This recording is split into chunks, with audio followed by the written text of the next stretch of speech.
4 ಕೋಟಿ ರೂಪಾಯಿಗೆ ಹೊಸ ಚತುಷ್ಪಥ ರಸ್ತೆ ಕಾಮಗಾರಿ ಹಾಗೂ ಪುರಸಭೆಯ ಸಂಸ್ಕರಣಾ ಘಟಕ 3 ಕೋಟಿ 70 ಲಕ್ಷ ರೂಪಾಯಿ ಕಾಮಗಾರಿಯ ಭೂಮಿ ಪೂಜೆ.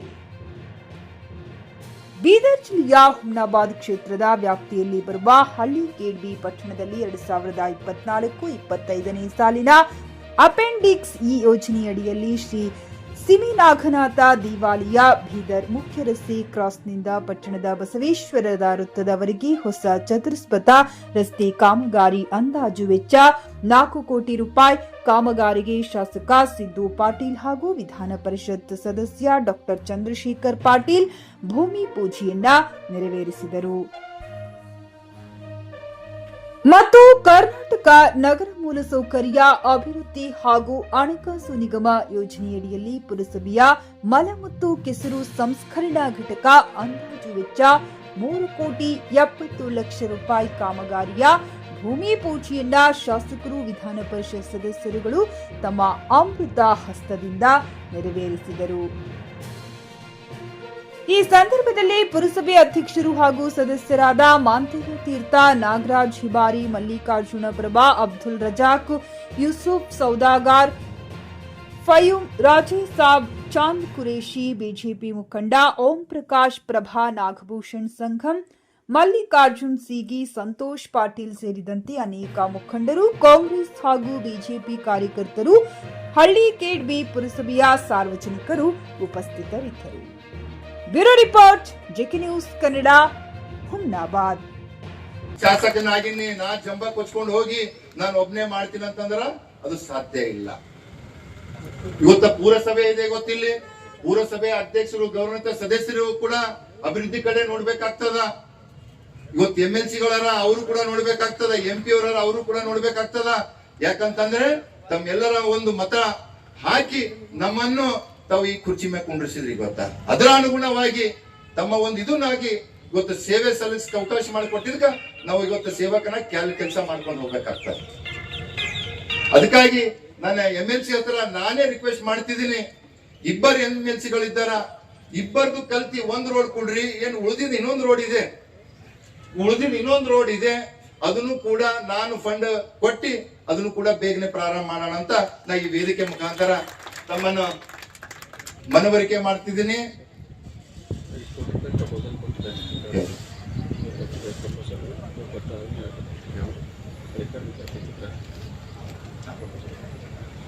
ಅದರಂತೆ ಇವತ್ತೇನೇನು ಎಲ್ಲ ಕೆಲಸಗಳಾಗಬೇಕು.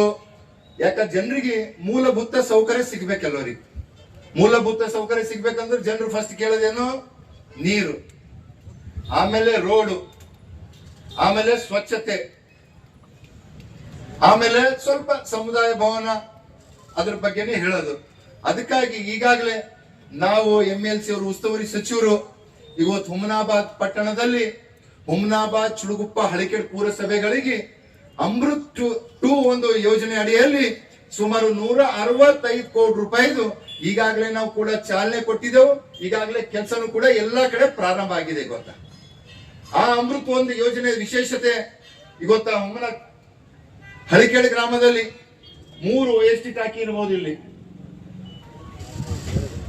5 ಲಕ್ಷ 2 OST ಟಾಕಿಗಳು ಮತ್ತು ಮನೆಗೆ ನಲ್ಲಿ ನೀರು ಕೊಡುತ್ತಂತ ಕಾರ್ಯ ಇವತ್ತು ಆ ಒಂದು ಯೋಜನೆ ಆಗಿದೆ ಗೊತ್ತಾ. ಸುಮಾರು 65 ಕೋಟಿ ರೂಪಾಯಿದಲ್ಲಿ ಈ ಒಂದು ಯೋಜನೆ ನಾವು ಶಂಕುಸ್ಥಾಪನೆ ಮಾಡಿ ಕೆಲವೇ ಅಂತಂದ್ರೆ 1-2 ವರ್ಷದಲ್ಲಿ ಇವತ್ತು ಆ ಕೆಲಸನೂ ಕೂಡ ಪೂರ್ಣವಾಗ್ತದೆ ಅಂತ ನಾನು ಹೇಳಕ್ ಇಚ್ಛೆ ಪಡ್ತೀನಿ. ಈಗಾಗಲೇ ಮತ್ತೆ ಏನ್ ಇವತ್ತ ಹಳಿಕೇಡ್ ಪಟ್ಟಣದಲ್ಲಿ ಪುರಸಭೆ ಆಗಿದೆ. ಪುರಸಭೆ ಆಗ್ಯದಂತಂದ್ರ ನಾವು ಹಂಗೆ ಕುಂತ್ರೆ ಯಾವುದು ಕೂಡ ಕೆಲಸ ಆಗಲ್ಲ.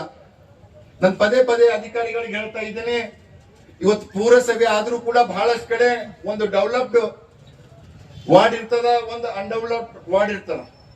ಅನ್ಡೆವಲಪ್ಡ್ ಅಂತಂದ್ರೆ ಅಲ್ಲಿ ಸ್ಲಮ್ ಏರಿಯಾಗಳು ಇರ್ತಾರೆ, ಬಡ ಜನರು ಇರ್ತಾರೆ. ಇವತ್ತು ಅಲ್ಲಿ ಯಾವುದು ಕೂಡ ಸೌಲಭ್ಯಗಳು ಇರಲ್ಲ.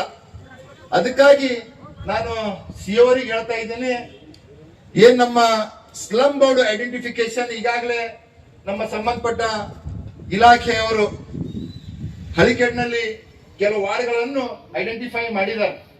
ಅದರ ಒಂದು ಸ್ಕೆಚ್ ಮ್ಯಾಪ್ ಮೇಲೆ ತಮ್ಮ ಸಿಗ್ನೇಚರ್ ಮಾಡಿಕೊಟ್ರು ಅಂತಂದ್ರೆ ಇವತ್ತು ಅಪ್ರೂವಲ್ ಆಗ್ತಂತಂದ್ರ ಇವತ್ತು ನಮ್ಮ ಹುಮ್ಮನಾಬಾದ್ನಲ್ಲಿ 500 ಮನೆಗಳ ಸ್ಯಾಂಕ್ಷನ್ ಆಗಿದೆ.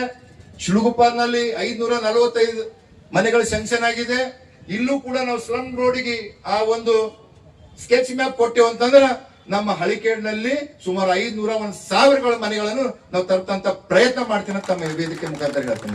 ಎಲ್ಲ ಹೇಳ್ತೀನಿ ಬಂಧುಗಳೇ, ಸನ್ಮಾನ್ಯ ಶ್ರೀ ರಾಜಶೇಖರ್ ಪಾಟೀಲ್ ಅವರು ಇದ್ದಾಗ ಕೇವಲ 15-20 ಕೋಟಿ ಹಣ ಮಾತ್ರ ಬರ್ತಾ ಇತ್ತು.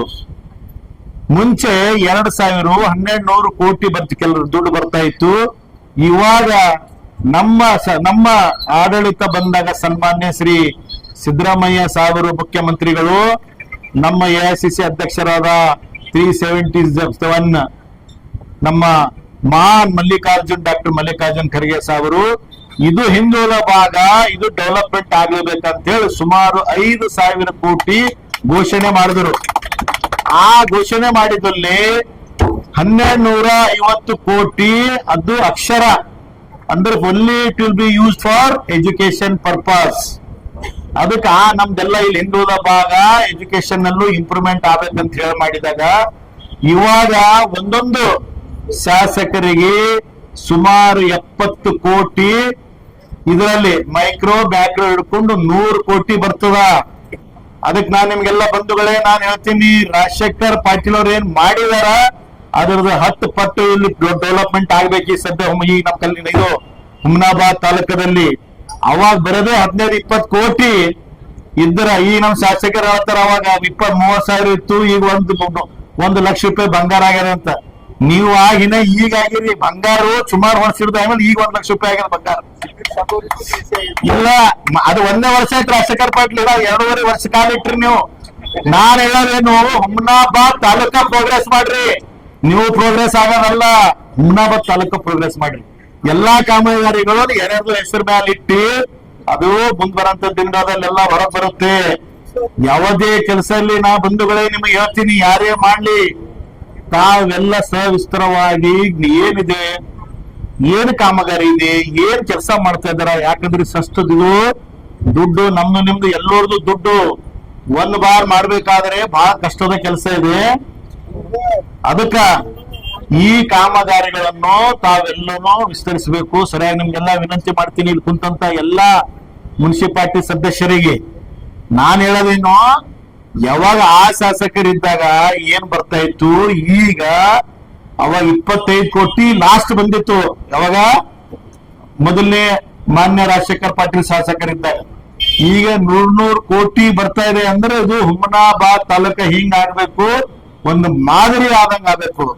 ಪಿಯುಸಿ ಮುಗಿಸಿ ನರ್ಸಿಂಗ್ ಮಾಡಲು ಹಾಗೂ ಫಿಸಿಯೋಥೆರಪಿ ಮಾಡಲು ಇಚ್ಛಿಸುವವರಿಗೆ ಉತ್ತಮ ಅವಕಾಶ. ಹುಮ್ನಾಬಾದ್ನ HKDETಯ Umadevi Patil College of Nursing ನಲ್ಲಿ BSc ನರ್ಸಿಂಗ್ ಹಾಗೂ ಡಿಪ್ಲೊಮಾ ನರ್ಸಿಂಗ್ ಕೋರ್ಸ್ ಲಭ್ಯ. ಹಾಗೂ ಭೀಮರಾವ್ ಪಾಟೀಲ್ ಕಾಲೇಜ್ ಆಫ್ ಫಿಸಿಯೋಥೆರಪಿನಲ್ಲಿ BPT ಮತ್ತು MPT ಸ್ನಾತಕೋತ್ತರ ಪದವಿ ಲಭ್ಯವಿದೆ. ಇಲ್ಲಿ ಪ್ರವೇಶ ಪ್ರಾರಂಭವಾಗಿದ್ದು ಉತ್ತಮವಾದ ಕ್ಲಾಸ್ ರೂಮ್, ಅನುಭವವುಳ್ಳ ಅಧ್ಯಾಪಕರಿಂದ ಬೋಧನೆ, ಪ್ರತ್ಯೇಕ ಲ್ಯಾಬ್ಗಳ ವ್ಯವಸ್ಥೆ, ಹೈಟೆಕ್ ಆಸ್ಪತ್ರೆಯೂ ಲಭ್ಯವಿದೆ.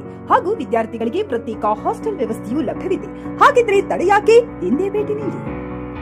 NH65 ರಸ್ತೆ, ವೀರಭದ್ರಗಿರಿ, ಸಿಂಗನಕೀರ ಕ್ರಾಸ್, ಹುಮ್ನಾಬಾದ್. ಹೆಚ್ಚಿನ ಮಾಹಿತಿಗಾಗಿ ಸಂಪರ್ಕಿಸಿ ಆಡಳಿತಾಧಿಕಾರಿ ಡಾಕ್ಟರ್ ಸದಾನಂದ ಪತ್ರಿ 9019078988.